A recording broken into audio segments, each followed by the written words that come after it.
Everyone, everyone okay with the fact we're recording this? Okay, we like to share it with people who can't make it. Thank you. So welcome. This is Examined Lives. I am Andy Norman.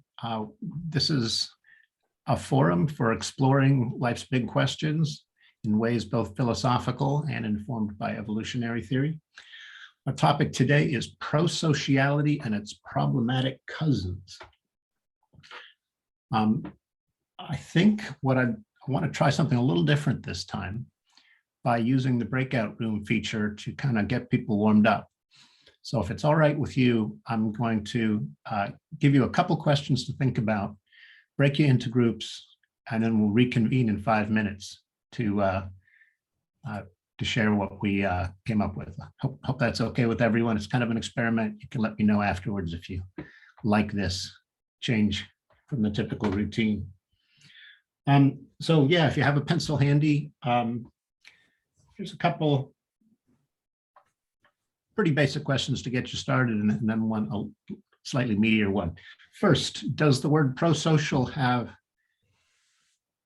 positive, very positive, negative, or very negative connotations for you? Does it have a valence? And second, if you had to contrast prosociality with something, what would you contrast it with? What's its antonym? And finally, is sending military aid to Ukraine prosocial? All right. Have some fun discussing that and getting to know a couple of your fellow Examined Lives members. We'll reconvene here in about 5 minutes. Sage, whenever you're ready.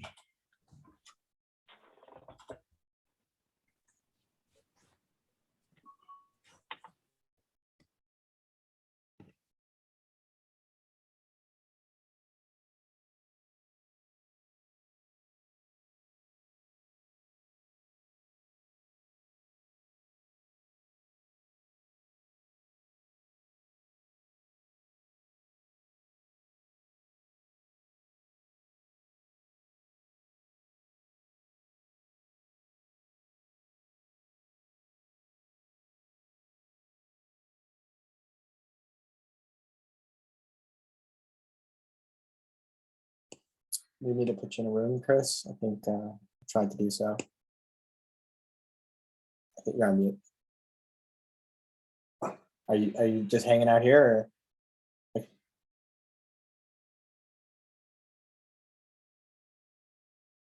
Sorry, you're on mute right now.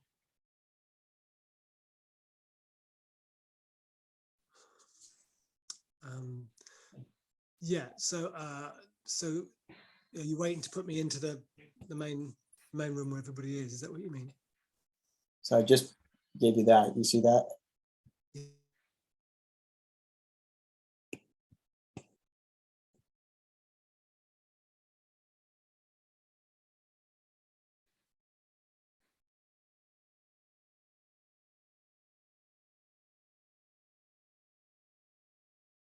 Hi, Diane. We're all in breakout rooms, so I'm going to send you to one that has some room. That's fine. Thanks.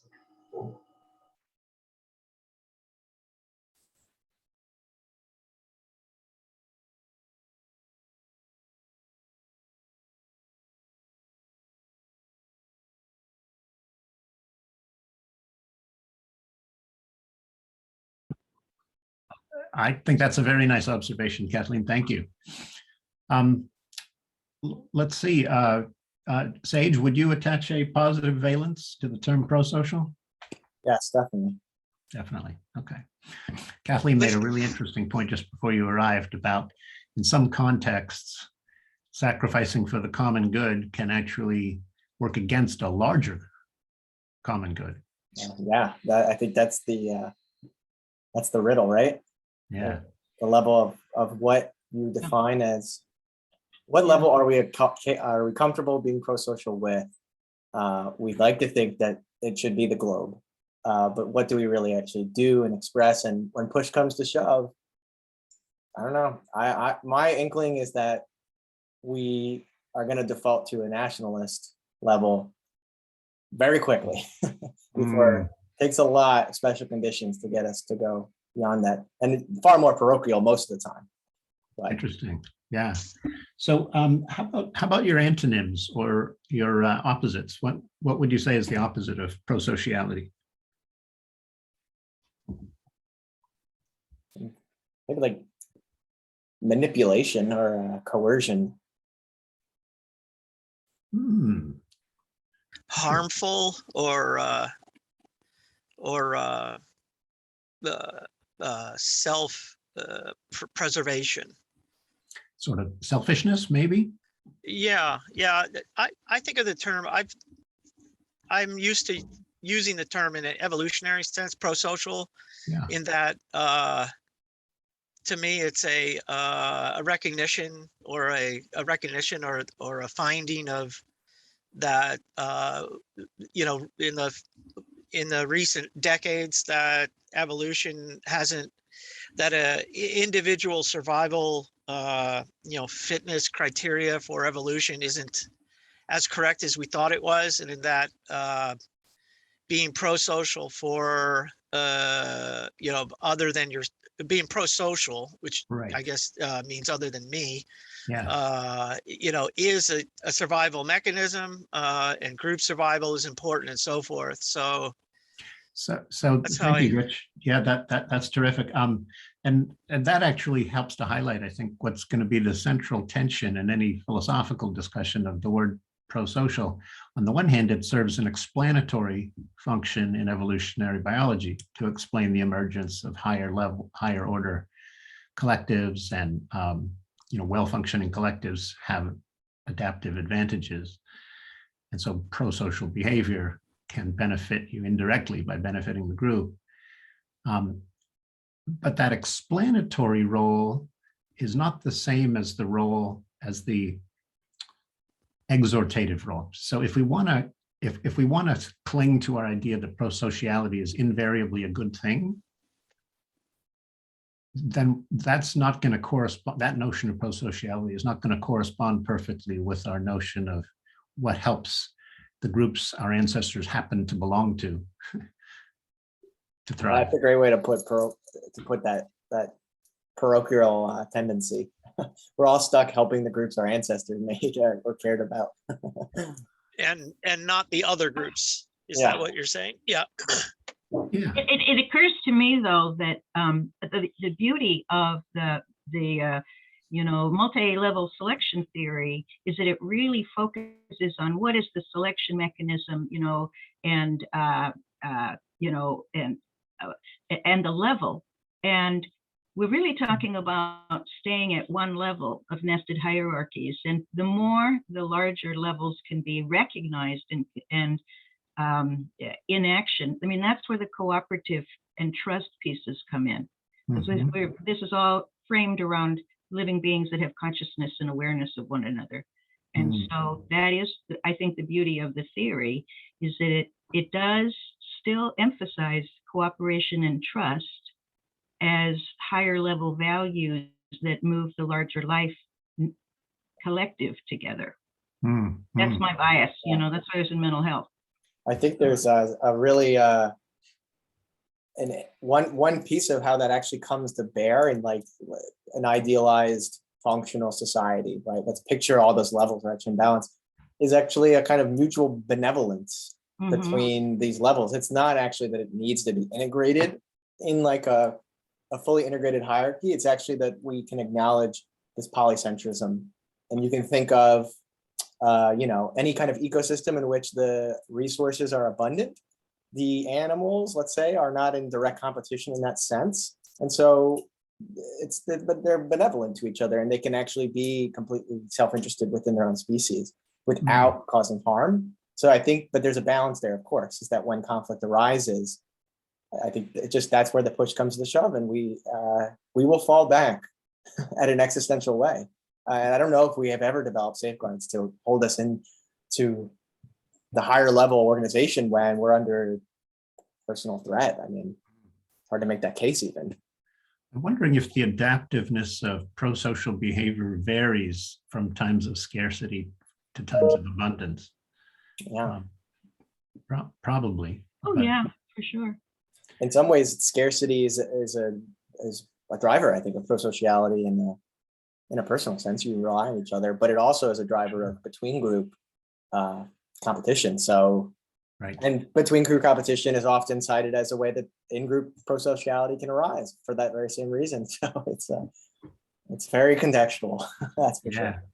But the context evolves too. The context is evolving as we are evolving. That's, 500 years ago, people didn't think or talk like us, and they didn't understand, that we could reach the moon with a vehicle. And the context that we're considering what pro-social means is evolving as well.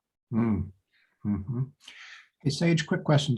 Forgive me, guys, for changing topic here just a moment. Sage, do you know if the people who joined the meeting Yeah.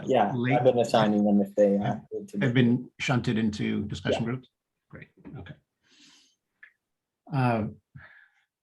Rich, Edu, I'd love to hear what you guys think.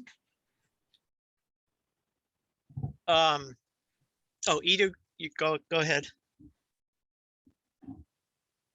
I was, for outgroup, I think though, I would argue that we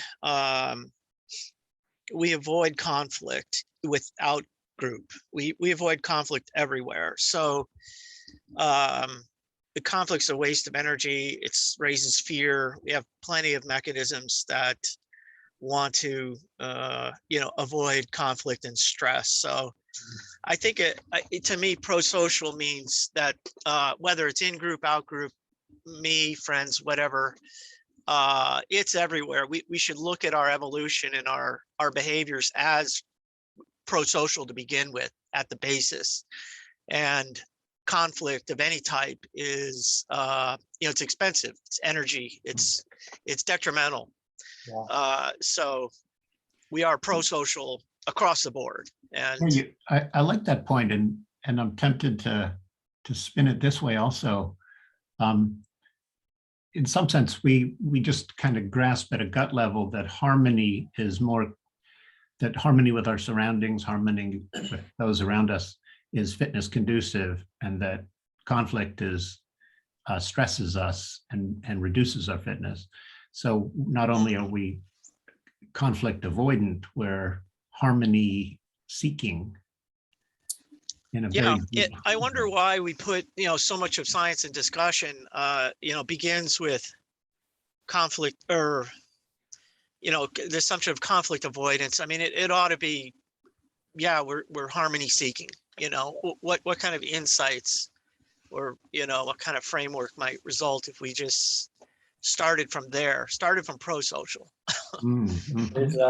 I was talking with Paul Atkins, who's a psychologist and one of the founders of Prosocial World's techniques and kind of approach. And he just made a point to me that has still struck with me, that a lot of people don't realize how deep human psychology is based around experiential avoidance. In other words, avoiding that which makes us, avoiding pain, avoiding uncomfort. And if we want to get to a really philosophical level of thinking about prosociality, our own internal thoughts, our own behaviors, the things that harm us, the anxieties, the self-doubts, the criticisms, the worries, the things that are not constructive can be thought of as like antisocial behaviors in our own kind of cultivated prosociality of our own sense of being. And in that same way, I think that, thinking in the sense of like prosociality as perhaps just being avoiding conflict in the mind, it's avoiding, experiential pain. So it actually, if you accept the psychological premise, then certainly the group behavior is just an extension of that. And I think that actually follows quite nicely. Yeah, that's nice. Hey, Sage, I'm thinking 5 minutes has passed. Maybe we should rejoin the. Why don't I send a message to everyone? There's 1 minute left. That way they can wrap up. Is that okay? Sure. So there's room here for a last thought or two. before we rejoin the group? Well, difference, though, is inherently fear-producing because of the way our consciousness is organized. And difference actually can lead us to creativity and new insights if we're able to tolerate it and understand the other perspective, to identify, to move through the fear into integration and acceptance. You know, I agree about the conflict avoidant tendencies, but I think that's really the challenge, is to be able to stay with the hesitancy, but move forward as it's safe to do so. And I think in my own experience, I often do better if I face my fears than if I run from them. I frequently approach discussions with people across the aisle, which would be, you know, I'm pretty much on the left side, tree hugger. I work in forestry, so I have plenty of times with the people across the aisle, and you know, this fear is just driving a ton of you know, antisocial behavior or non-pro-social behavior, I think, and just breaking down that barrier of fear. You often get pretty fast to a, you know, oh, I'm worried about the same thing, you know, this kind of thing. So I don't know, they're pro-social too, although the antisocial is coming from fear, I guess, is what what I kind of assume. Yeah, I think a lot of it does, for sure. All right, ready? Already. Well, let's see you back there, everybody. All right. Oh. Oh, got a minute. I will say breakouts are a good thing. I think it's nice to have a chance to talk to people. Yeah. And so we just have to manage them. So we have another minute, is that I right? didn't know me clicking that Ed, was are you going to say anything? Edu. You've got 34 seconds. Edu's good. He's the reticent type. That's fine. People who put listening first are more than okay in my book. That's great. Well, it's a fascinating topic. We didn't get to sending aid to Ukraine, but I think that's important to talk about at one point. Yeah, that's right. We didn't get to question 3. I'll go on record as saying that sending military aid to Ukraine is pro-social. I'm not really working right now. Oh, but you're a thinker anyways, yeah. Yeah, I've spent my whole life studying and trying to figure out the universe. All right. It was Chomsky who made me do it. So Michael, have you figured out the answer to life, the universe, and everything? Only in America. It's like a Bruce Springsteen song. Well, just people don't just because they have some of the information available doesn't mean they take it into account. Right. Okay. Welcome back, everyone. I hope you all had some fun in your breakout groups. Time to share what we're thinking about now. Just a quick reminder. Here in Examined Lives, we try to piece together many small, brief, bright, shiny observations, and so we'd appreciate it if everyone avoided giving speeches. Let's have lots of back and forth, lots of sharing of floor time. So I'm interested in what you guys thought. Let me see it. Let's start with a show of hands. Did other groups like mine find that people had an overwhelmingly positive valence? Did they attached a positive valence to the concept of prosociality? If it's largely a positive concept, wave your hand. And if you see it as somewhat more mixed, or okay, a few there too. Very good. All right. And what do you all think of sending military aid to Ukraine? Is that a pro-social thing? A good way to indicate your desire to speak is to raise your hand. You look, let's see. The button is down at the bottom under reactions. Let's hear from Steve. Our group, we remembered one of the readings that you had posted for the meeting today, which had different categories of helping behavior, and one of which was recognizing an instrumental need in another person or a group of people and providing resources. So by that definition, we felt that it was pro-social behavior, and also we felt that to give someone resources to protect them from being violent, having violence inflicted on them, would be pro-social. Okay. So on the face of it, you wouldn't think that contributing to a war effort would be pro-social, but in this particular case. Well, yes, I use the example of if you were walking down the street, Andy, and you noticed that I was standing in an alley with a gun pointing to my head, and that person was about to shoot me, and you had a gun in your pocket and could hand it to me so I could protect myself, would it not be pro-social for you to give me that gun? Okay, nice analogy. All right, Kurt. How to get off mute, sorry. Yeah, so our group was 4 people, and it was actually 3 women and 1 guy, so that was a nice balance.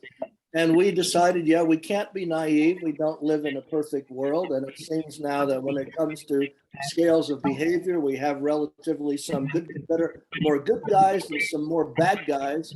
And so it's absolutely pro-social in just the best of the real world to try to help the apparent good guys, because the stakes are very high when it comes to tyrants and dictatorships and autocracies and those kinds of things. So that was our take, that it is pro-social to try to help the good guys. Good, thank you, Kurt. Kathleen.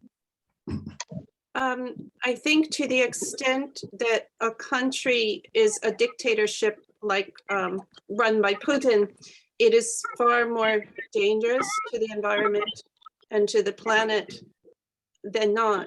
And really, it's hard for me to think of us as good guys. It's just a question of what would be the most dangerous to the planet. And a dictator who has no one really, who's surrounded by yes people, is the most dangerous. And that's the way I see it, that the military aid is giving bargaining power for the negotiations going on. Thanks, Kathleen. Okay, I'm getting a little bit of background noise. It's possible that somebody has some background noise at their end. If you do, please use your mute button and until you need to speak, and that'll help us all. Thank you. Hank. Can you hear me? Ken. Okay. I think what I'll lead with is one of the things we came up in the group, which we just don't know if we're the smartest group in this venue today, or there are other really smart ones. I just wanted to pass that along. But other than that, we were competing for who's more pro-social smart. I think we all agreed that pro-social is in the eye of the beholder, and pro-social is context driven. That's it. And I think we ought to, like you just said, Kathleen, we don't want to be naive, or somebody said that, but I think that's one. And the other was like that article, that really wonderful article, Andy, that you provided. He talks about those dynamics of helping, sharing and caring. Well, they're all about empathy with suffering, with people's pain. And I didn't read enough material this time around, but I think we're missing in terms of the thinking about empathy. Can we have empathy and be pro-social for people who are doing well? Thank you, Hank. Wow, terrific. This idea that prosociality might be in the eye of the beholder, I think, is worth dwelling on a bit. Presumably, one could say the following of the Ukraine military aid example. Providing military aid to Ukraine would be pro-social in Zelensky's eyes, anti-social in Putin's eyes, and perhaps pro-social again from some more global perspective that values democracy and freedom and not too keen on autocracy, to recognize Kathleen's point. I think all of that makes a lot of sense to me. I'm not sure I want to render prosociality utterly subjective concept, but I think the observation is very much to the point. Thank you all. Diane? I think part of what lies behind our judgments of whether prosociality is positive or not is the question of why is the person or the entity behaving in a helpful or prosocial way. And so, you know, like in the question of is it prosocial to give war material to Ukraine, I think clearly from Ukraine's point of view, I'm sure they really think that that's helping them, although it's not enough for them. But it is also in the self-interest of the United States and the NATO nations to help defend Ukraine, even though what they can do is limited. So is that prosocial? I mean, I think more broadly, not just in terms of war or doing things that could be seen as negative, but that prosocial acts frequently serve to raise the social status of the person who gives help, for example, or the entity, or to secure some other kinds of goals. So it's not like everything is just empathy and sweetness and light. But the question is, does it actually help? Yes. Is it good for the relationship or for the recipient? Right. Quite apart from the motives behind it. Yeah. Yeah. Thank you, Diane. Andy Lord. Yes. Somebody said earlier, prosocial in the eye of the beholder. Now, I as beholder have got a mediated view of what's going on. I've got absolutely no real idea what's going on in Russia or the Ukraine or Belarus or anywhere like that. All I'm getting is the media's view upon me. So I can't really, to me, it would be prosocial. But I think it's been filtered. My opinion has been filtered to some extent. It's worth remembering that so much of our view of the world right now is filtered through people who have their own values and in some cases agendas. And I think a degree of skepticism about all, a degree of humility certainly is suitable in light of that. Thank you. Steve. Well, what we're kind of talking about now is whether the intent of the actor is determinative of whether behavior is labeled prosocial or not. Most of the literature I've read does not talk about intent. I mean, we could talk about, you know, kin selection and reciprocal altruism, and it, you know, there's often selfish motives behind behavior which is helping to others. Intent is also notoriously difficult to determine with any accuracy.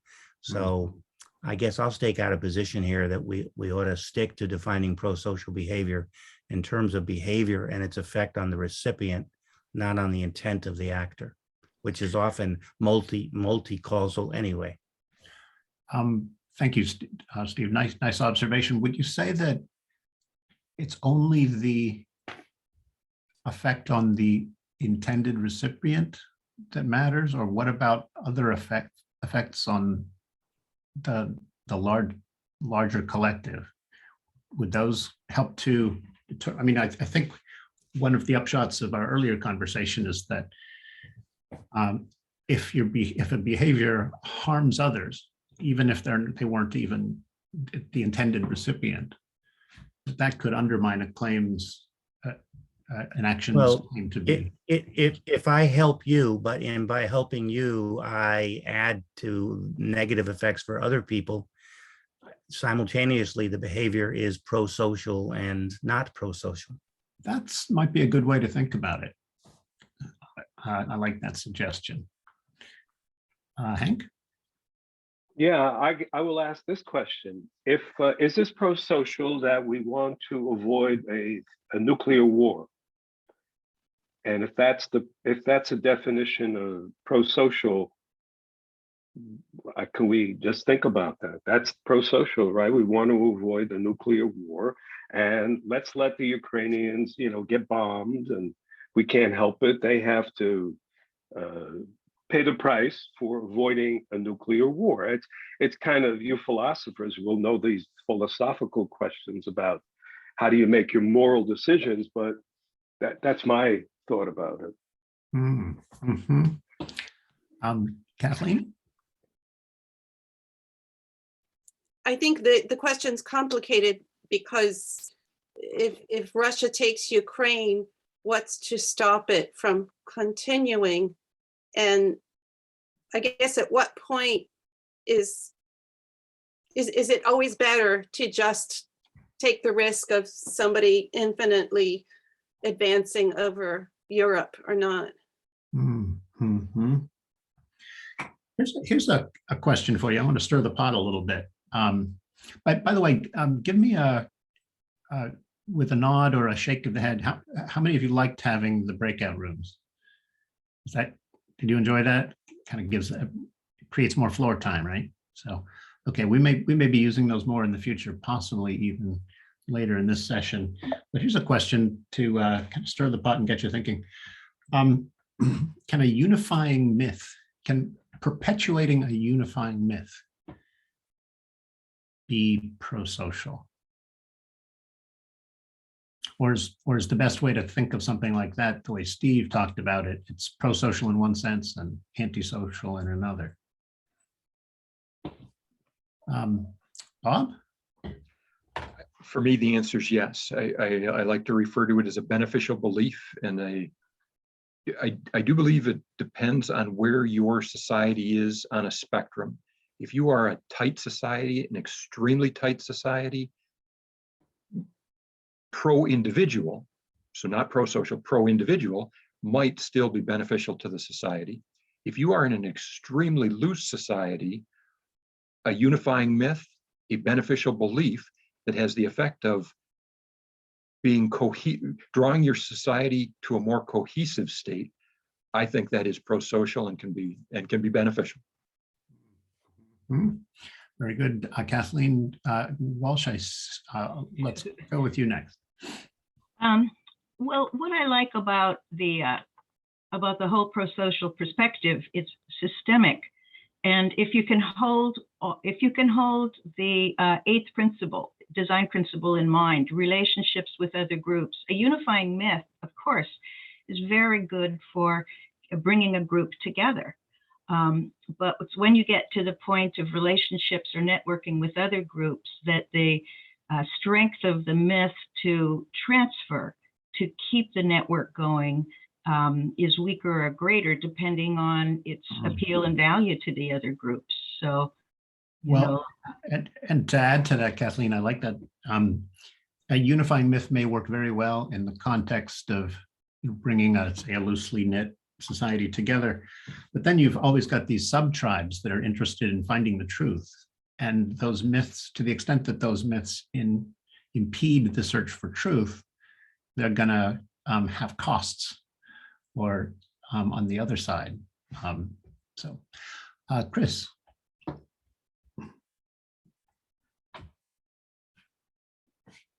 I think we need you to unmute, Chris. Yeah, I'm on it. Yeah, I think something that Hank was saying a minute ago, but maybe was alluding to, I'm not sure. The kind of greater good kind of argument that you might have something that was very good for one tribe. I think this is linking to what you're talking about, but then might have an overview as to how many others suffer as a result.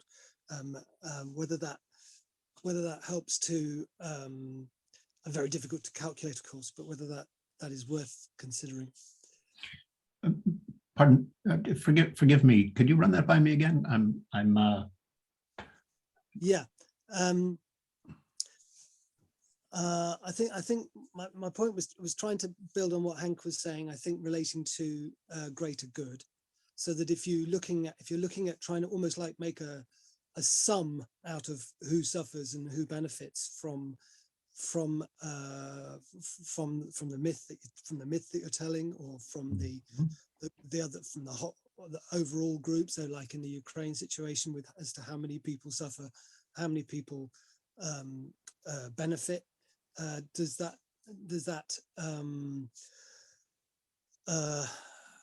help us to decide as to whether in the end it's pro-social? It's a kind of sum, so I'm getting at. Actually, I'm going to use a little philosophical jargon here to give Chris's insight, I think, a little boost.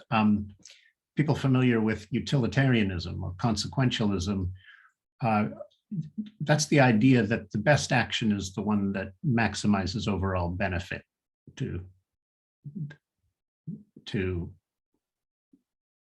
the best for the most happiness for the most people would be the ideal outcome for a utilitarian. And the way you measure the worth of actions is to try to tally up the costs and the benefits and pick the option that has the best overall outcome. So that kind of utilitarian calculus is often used to try to at least provide some kind of structure to decision-making in these very complex domains. I'm not sure it's the final answer on the subject, but it's certainly one of the tools that I think every well-meaning person has to use to navigate that space. Ed? Thanks. I really like the way you stirred the pot with this question of the unifying myth, because that the first answer is, well, of course it can be pro-social. We've seen it happen. But it always comes down to in philosophy is how are you defining pro-social? And if you look at it at shorter, narrower terms, then it can always be yes. But it sounds like we're after some kind of universal objective goodness in pro-social. And in order to get there, you need to keep expanding that social circle out.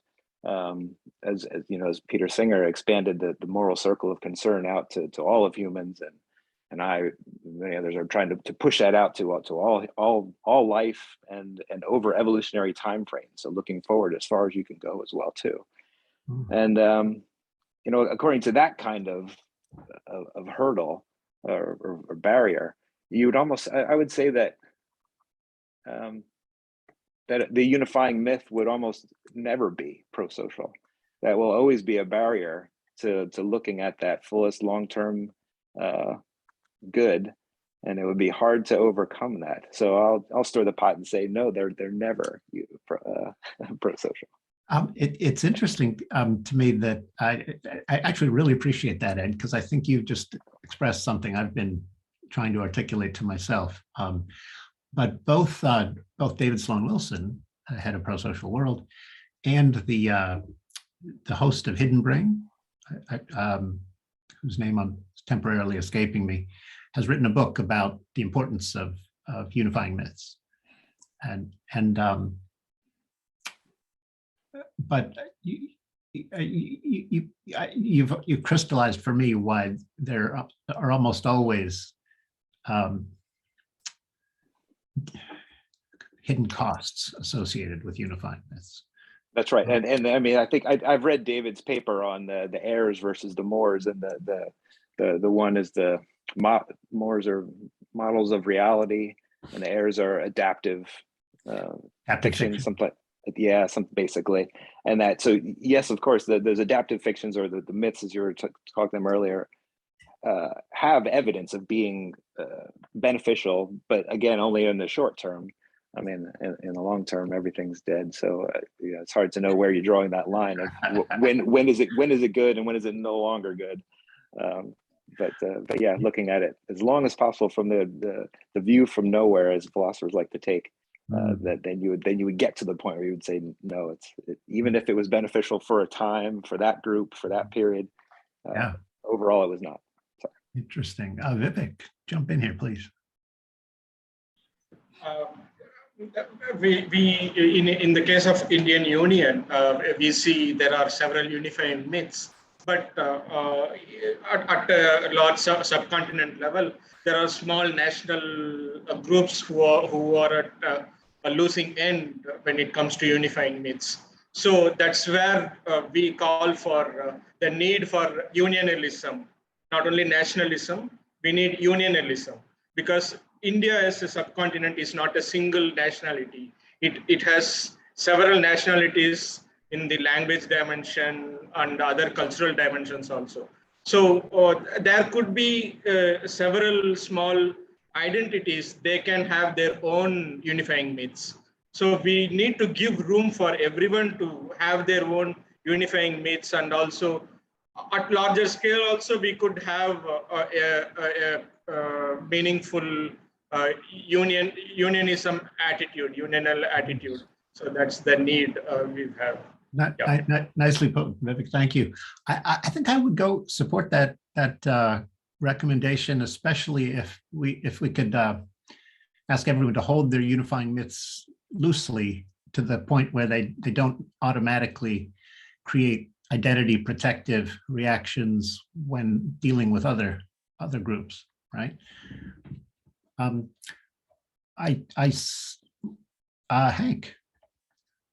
Yeah, I would like to suggest an additional way of looking at this, a kind of a dialectic between the utopian view of prosocial, not the view, but a utopian end, and as opposed to the complexities like that we've been talking about what is prosocial, in dialectic with, I don't know, let's call it competition or destruction.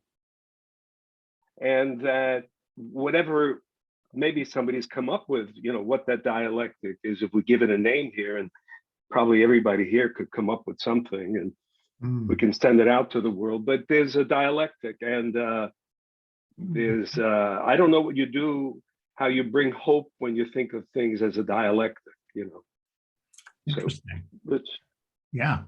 That's a tough one to convey. That's what I mean. Worth thinking about for sure. Thank you. John Clausen. Thank you. I was intrigued by that statement about a unifying myth or falsehood. And it's what brought me onto this call. But I'm not totally clear what you had in mind when you wrote it. So would you give me an example of what you mean by a unifying myth and why you equate it with a falsehood? And also, I may have a different idea of a unifying narrative, which so many spiritual groups are promoting, and whether that is included in what you were referring to.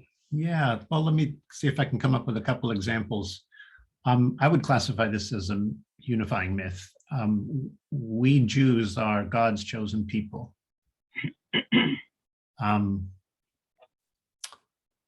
Or the Christian view that we alone will be saved. What's another unifying myth? America is an exceptional nation with God's mandate. Do any of those work for you, John? Yeah. What about if you're trying to create something that includes the whole planet? I'd love an example of something like that. Kurt, you want to provide one?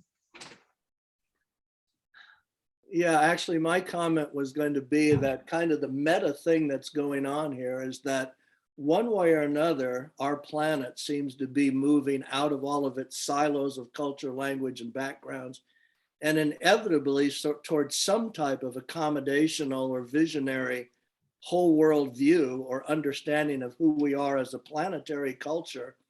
And that's going to evolve. So it's hard to know what those steps are, but it could actually go two ways. It could actually be a planetary vision that really held something in common for everybody, or it could be something that simply holds the accommodation that all the diversity is welcome and we don't need to parse out all the details.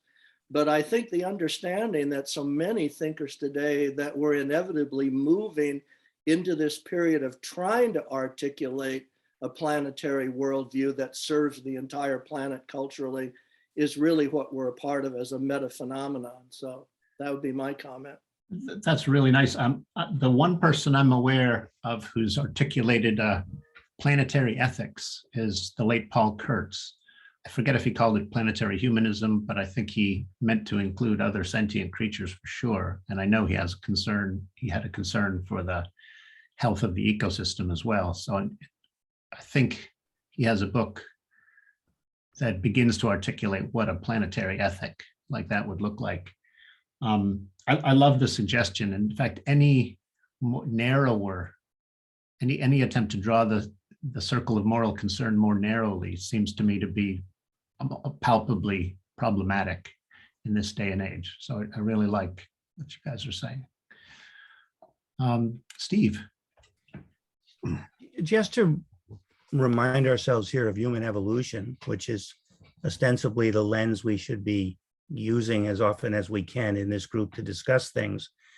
We evolved for in-group prosociality, but out-group aggression.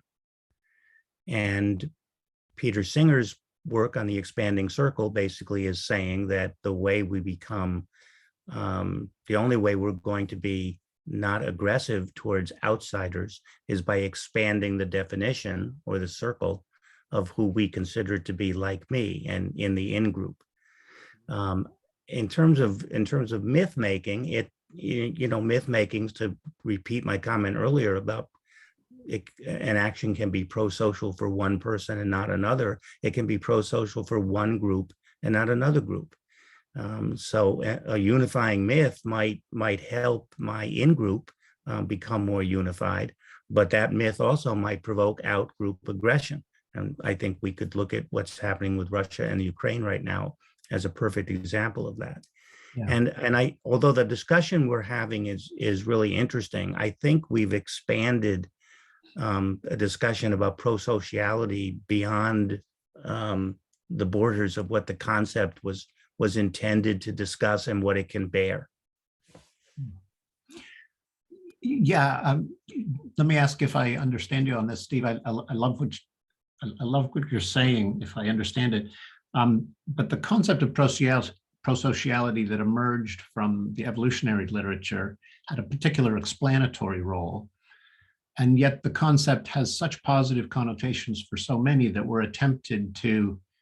many of us are tempted to kind of use it to signal behavior that we think is right. Or yeah, but I think some of the problems we're having is that the concept is not elastic enough to be useful in some of the philosophical ways that we're approaching it. It began much more narrowly to talk about helping behavior in small groups. And I think we're going to have to, we as a group that cares about prosociality and exploring ways to promote it, we're going to have to face some really tough questions about how much to expand this concept. And if we're not careful, we could easily misplay that. Joseph, we'd love to see you also, Joseph. All right, well, I've got it. There you are. It's St. Patrick's Day.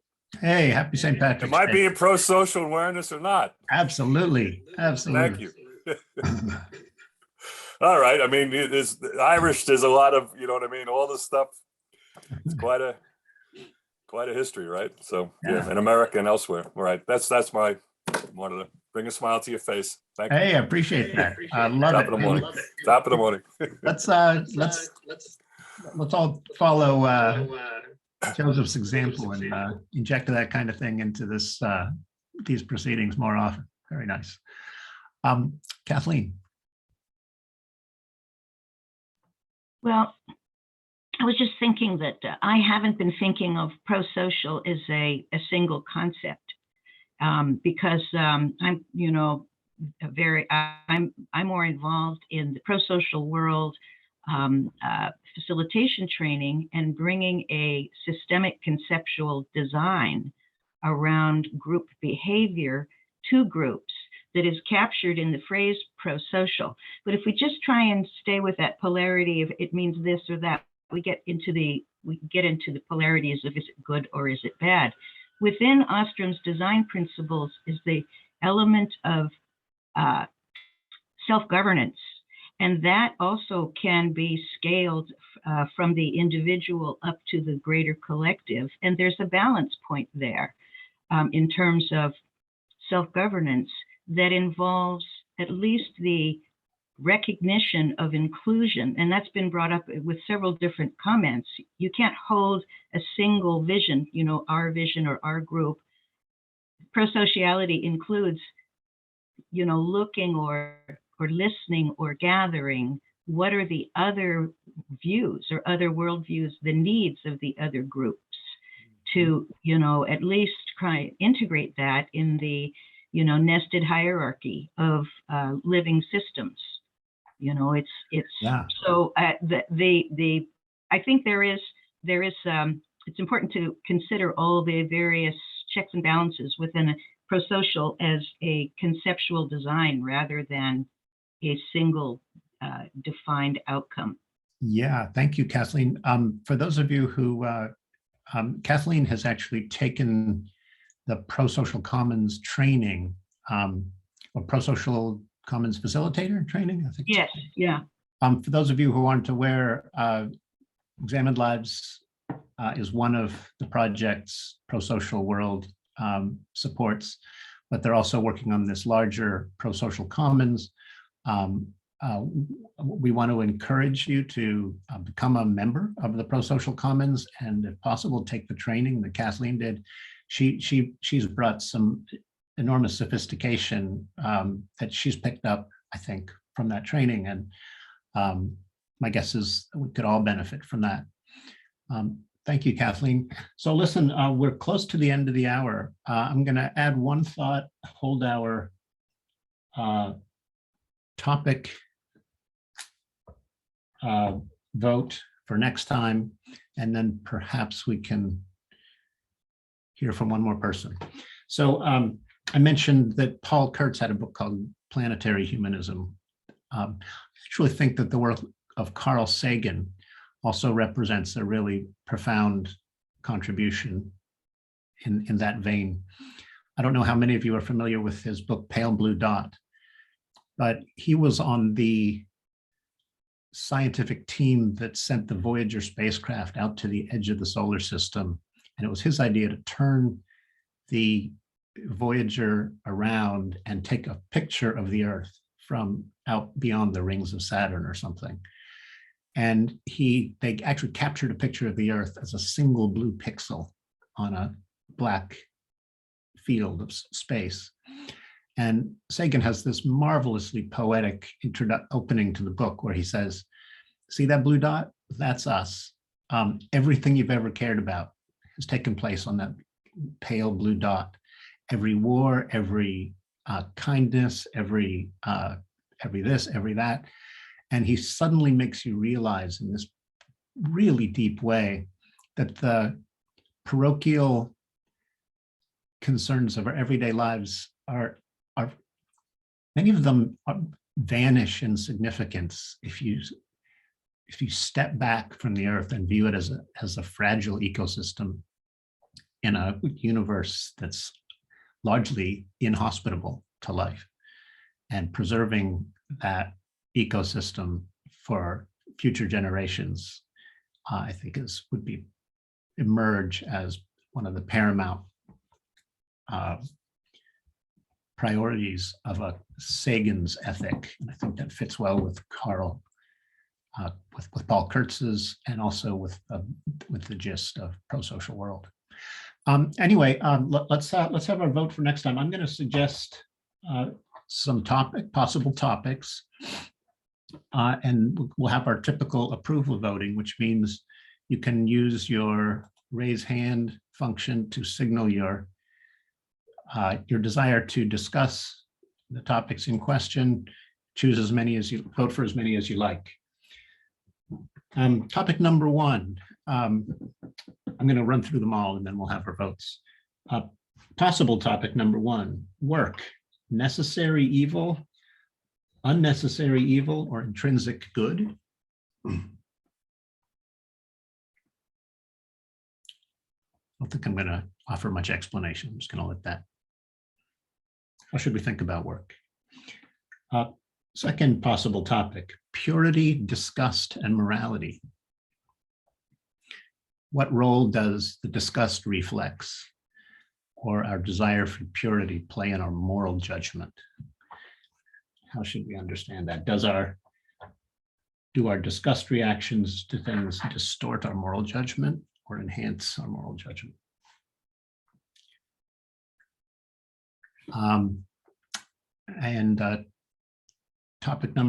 Possible topic number 3, honor cultures. So I believe there are people who distinguish dignity cultures and honor cultures, and they have the differences, I think, can be quite instructive. I can take one more topic from the floor. If anybody has a topic they'd like to propose, this would be a good time to suggest it. I see that Bob, Chris, and Kathleen have hands up. Guys, if you do, any of you have a topic you'd like to propose? Okay. In that case, we'll proceed to the vote. All those in favor of discussing work, whether it's a necessary evil or an intrinsic good.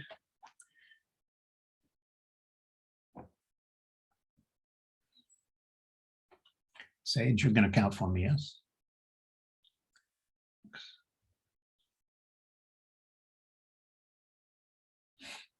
If you can't find the electronic hand for voting, wave your hand like this so Sage can see you. All right, thank you. Hands down. Who would like to discuss purity, disgust, and morality?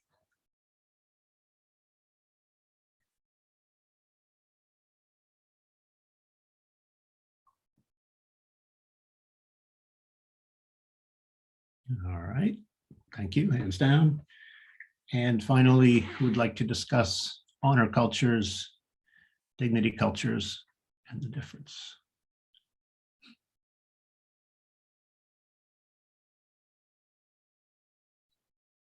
I see a couple of analog hands to add to the digital total there, Sage. Okay, thank you. Hands down. And Sage, the outcome?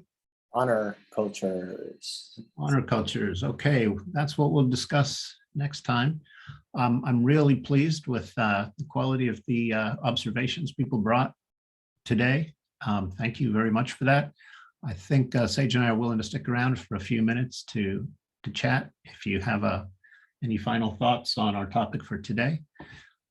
We have not yet heard from Gary, but Gary, would you like to share your thoughts? Yeah, I was just thinking with this whole conversation, I was wondering what Peter Turchin would think, because not only is he one of the ones that brought up multi-level cultural evolution, but also he's Russian and has a lot more maybe understanding of a lot of the backgrounds perhaps that's going on in this whole thing. So that was just my... Interesting. I like that suggestion. Kathleen? That's my way of saying approval. Not, I gotcha. Sorry. No, Sorry. that's good. And Kathleen, Sorry, I was distracted. I'm happy with all the topics, frankly, so. All right. How about Vivek then? Yeah, I just missed one thing about identities, nationalism, and territoriality. All these are there in animal systems also. I think we humans especially are in a need to reimagine these identities and territoriality, everything towards the ecosystem stewardship instead of promoting their human needs alone. So if local regional ecosystem stewardship is taken as the reimagining of nationalism or territoriality, then it will result in planetary health also. Yeah, that's my thought for today's. Thank you. Thank you very much. Gary, your hand is still up. Is that because you have something else to say, or just because No, it's just because I'm not real great at the computer yet. Not lowering it. Not, you're doing fine. Okay, guys, it's been a pleasure. Really nice to see you all. I hope we'll see you a month from now. I did write down the date. April 21st, 12 to 1 Eastern. And that's when and where we will discuss honor culture. Sage will be sending you a Zoom link for the where, but you might want to put it into your calendar now. Just as a final plug, I'll share it again, the link to the ProSocial Commons. One thing that we really want to use that for is to continue discussions between sessions. I think we have a lot more to say and offer each other besides just this hour we share. So that's really the one hope for Examine Lives in that space. It's very in development, so we're all the founders. So, if you want to join now, then you can really help shape it, but we'll keep you updated as that develops. Just to add to that, part of David Sloan Wilson's vision for the ProSocial Commons is an online meeting space where you can interact asynchronously. So we get to meet once a month, face to face. But if you also want to continue some of these discussions, build some of the friendships and relationships out on this online platform that the ProSocial Commons is offering, it's a pretty neat platform, pretty easy to learn, easy to use. What we could do there is actually set up a community on Hilo. Is that what it's called, Sage? Mm-hmm. And if you join the ProSocial Commons, you'll be invited, I think, to join Hilo. And at that point, we're free to actually create our own little community there, and people can continue our conversations out of school, so to speak, after class lets out. So if that's of interest, please click the link at the bottom of the chat, and we'll see you on someday on Hilo. All right. Take care, everyone. Bye-bye. Thanks, Andy. Bye, everyone. Bye-bye. Bye, everyone.